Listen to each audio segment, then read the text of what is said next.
Hi, I'm Greta. And I'm Claudia, and welcome to Knitters and Critters, where we talk about Critical Role and, of course, our own knitting projects. That's right. Today we're talking a little bit about episode 19 of Campaigns 3. It's called Omens Above, and it brought some really interesting information about the mysterious moon Ruidus to light, as well as showed us another little sneak peek into Imogen's dreams. So we thought we'd really kind of focus in on that for today's episode and talk about some of the fan theories that are swirling around here.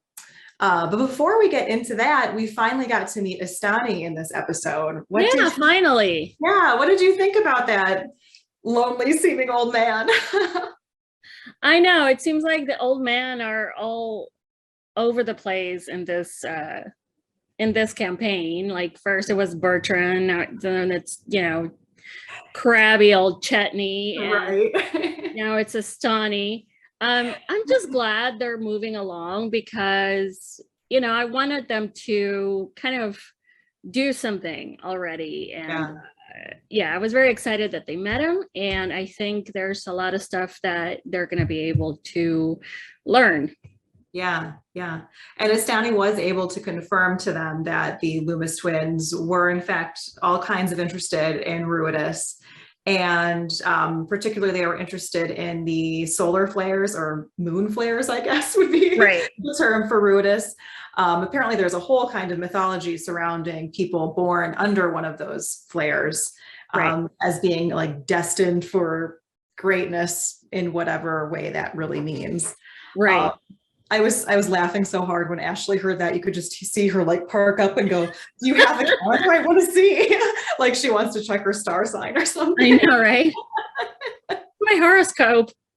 Ruid is born. But that's exactly what I would do too. And it sounds like Astani really like pointed them towards that university in Eos as being like the place to go, where if you want to know more about the Ruidus born, you need to go to the, what was it called? The Omen Archive? Does that sound right? So, yeah. Yeah. So of course, I think that's got to be one of their next destinations. Yeah. Eos, which would be kind of cool. Yeah. I don't know. Do you think Imogen at least is Ruidus born? I think so, and maybe her mother as well, right? Yeah, I think so. Well, especially because like he said, like when the flares happen, sometimes children who weren't due yet will be birthed. So I wonder if that's something that happened to Imogen and her mother. Yeah, and I wonder if, being a Ruidus born of a Ruidus born. Yeah. Like if that has any sort of, exponential powers that will manifest, or, if you get maybe something different because you are not only Ruidus born yourself, but you're also the child of. Right. Like you come from a lineage of Ruidus born children. Oh, so interesting. I want to know now. I don't want to wait for however many months it's probably going to take them to solve that mystery. But they did kind of like dropping all the hints here in this episode. They said that Ruidus born people tend to have strange marks on their bodies and psychic powers and bad dreams and premonitions. And you're just like checking the box of all the things. For Imogen, like all of them. All of them. When her marks are growing, right? Yeah, she had the dream this episode after, rolling so terribly. I thought they came all this way and she's not actually going to see Ruidus, but she was able to see the storms through the telescope. And so it wasn't really much of a surprise to me, at least, that she had that nightmare that night. Right. And she finally went into the storm. Yeah. I say finally, but if it was my character, it probably would have taken me like 6 more dreams before I finally went in. I know, right? Yeah. That was so creepy, though. What did you think about what she saw? I don't know. I mean, it kind of gives credence to the alien theory that, a lot of fans have out there. It's a callback to when Ira was testing that machine that we never got to see what it actually did.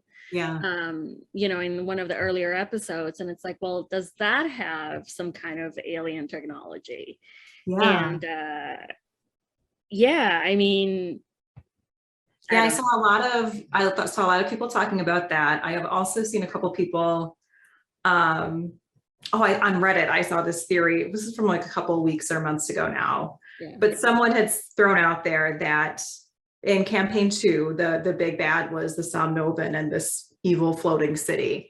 And at some point during the campaign, it had been explained that the city had passed through this psychic storm in the astral sea, and that's what like twisted it into the eldritch horror that it became. Okay. So someone on Reddit was like, oh, it's got to be the same storm. And I'm like, oh, that would be cool. I don't know if that's just nostalgia talking though, or if it's going to be something else. But I thought that would be like a fun tie-in.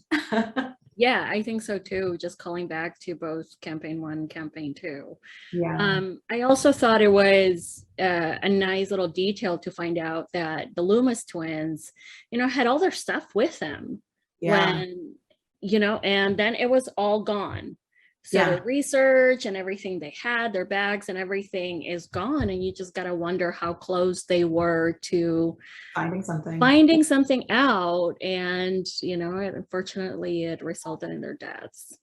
Well, and that kind of brings an interesting question, because when Imogen went into the storm, she did see that woman with that like very vicious smile that Matt described so well, and then like arrayed behind her, people like kept emerging around her. So it's like, oh gosh, did she see you too?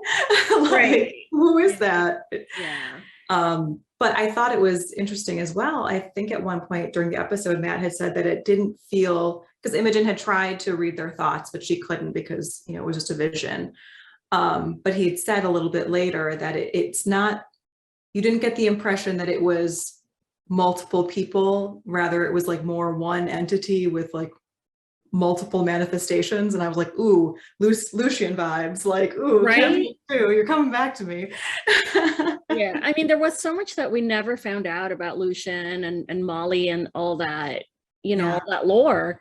So it is possible that, one of the versions of, this creature could be part of the entire Ruidus lore. But yeah, that was really, really creepy. I don't know. I mean, I think you could go anywhere at this point. It could go somewhere that like nobody has figured out because, Matt is just so freaking brilliant. It's devious.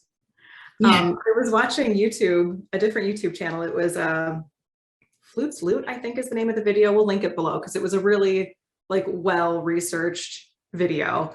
But they were saying in there that they think that somehow or another, Imogen's dreams and everything that's going on with Ruidus will tie into the Call of the Netherdeep player's guide that Critical Role and Wizards of the Coast just brought out. Right. And somehow it'll all combine and the planes will open and they'll find themselves in the Netherdeep at some point. Yeah.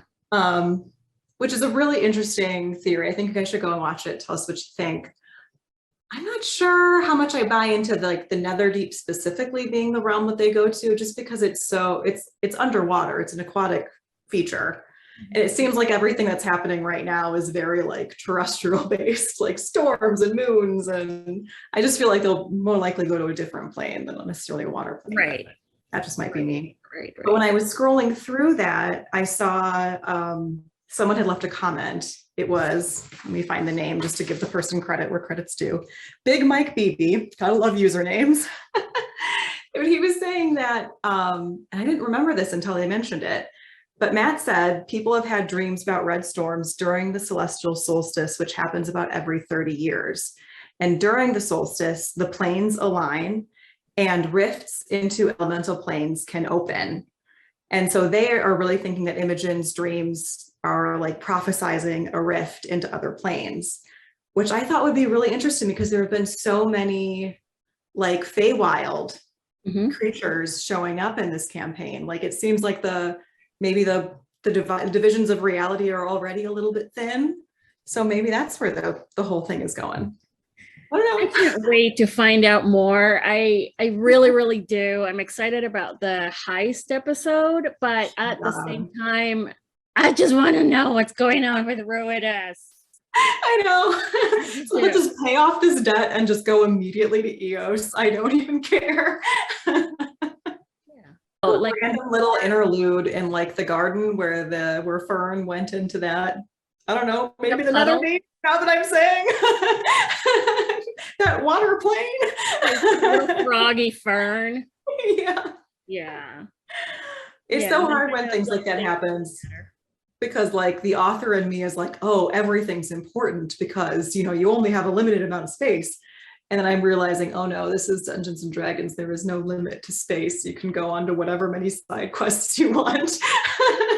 Well, we know that, through the plot. Put as many, you know, red herrings and sort of have as like looking at something. And that had nothing to do with anything really. Next time we do one of these streams, you're just going to see like pages and yarn all over here with my murder board of fan theories. There you go. That's fun. Yeah, that'll be a fun trip.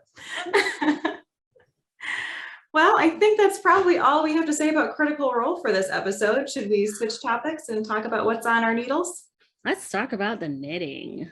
Okay, so I finished my beautiful test knit. It's called the Spruced Pullover, and it's by Tif Neilan. And it is just beautiful color work. It's striped, as I had mentioned before. I didn't have enough of the burgundy or the brown to do the entire background color, you know, all the same. So I alternated it, and I'm pretty happy with how that turned out. You know, it's not clashing colors. They both are dark and they go well. And I'm really happy with it. So classy. I love it. I'm very happy with this sweater. Someone was asking me if it's a good beginner sweater. And for the most part, I would say, yeah. I mean, there's minimal shaping to the body, and it's basically just stripes. So the only color work part is down here at the cuff. Beautiful sleeves. And I feel that if you just, you know, sort of take your time and one trick that some people use is that for color work like this, they go up a size in needle, because a lot of time when you're working with two colors on the same row, you tend to kind of pull a little bit more and make it tighter. So if you use a slightly larger needle, then you compensate for that. That's brilliant. I would never have thought about that, but that's definitely a problem I know that I have, is my gauge is always all over the place when I start doing something a little bit more complicated. Yeah, I mean, and it happens. It's you automatically want to, you know, sort of secure the other color when you start with a new one, and you know, it sort of kind of caves in a little bit. But no, I'm really happy with this sweater. I've worn it a couple of times, like out, and it's really comfortable, and it helps that it's like 30 degrees here still. I'm dying. We had like 2 days of sunshine, but then it was so windy, and I made the mistake of not putting my hair up when I went grocery shopping the other day. And, you know, this has a mind of its own at the best of times. Like, I just, you know, bow down to my hair because it's going to do whatever it wants. But add wind to that, and it was just not pretty. But I am almost done. So excited. This is the fun part about starting a whole bunch of stuff and getting halfway through a whole bunch of stuff, is that then you finish a whole bunch of stuff. Like, I'll take your word for that. So, wait. Ooh. So this is my beautiful, I mean, it's not blocked, so the sleeves don't look their best right now, but I mean, they are so gorgeous and lush. And if I were to describe them, like if these leaves were music, they would be like a Baroque composition, because they're just so textured and cables and everything. So I just need to do literally like a few more rows of on the bottom, and then I'm done. and then I am going to blog it and I am going to wear it because yes, I am. Check out our Instagram in a couple days, people, and maybe you'll see the finished product on Claudia. How about you? What have you been up to? Oh, shamefully as ever, I'm still working on that capelet, but I've made progress, I swear. Yeah. It's a big piece. Come on. Yeah. So here it is. Here's part of the body. So that looks so good. Like probably a third of the way through the body portion of the little capelet, but I'm really liking all these little, you know, I love that. Yeah. I love that texture. It's been nice. I think this is actually the way it's supposed to go. Yeah, there it is. That's really nice. I think it's going to wear really nicely. And even though I am the slowest knitter on the face of the planet by, hey, you know, it'll still be cold enough to wear it in July. So who cares? Yeah, it's Wisconsin. We live north of the wall. So that's right. Winter is not coming. It is just here. It's just here. Jon Snow is like around the corner. Yeah. He shovels my driveway. It's fine. Yeah, it's all good. Yeah. Well, I think that's probably it for us today. Thank you all for coming by and watching. As always, please do like and subscribe to our channel. We really appreciate it. And leave us some comments if there are any fan theories of yours that we missed. Write them below and also tell us what you're working on. Absolutely. We love hearing from you guys. So please let us know. And until next time, bye. Bye.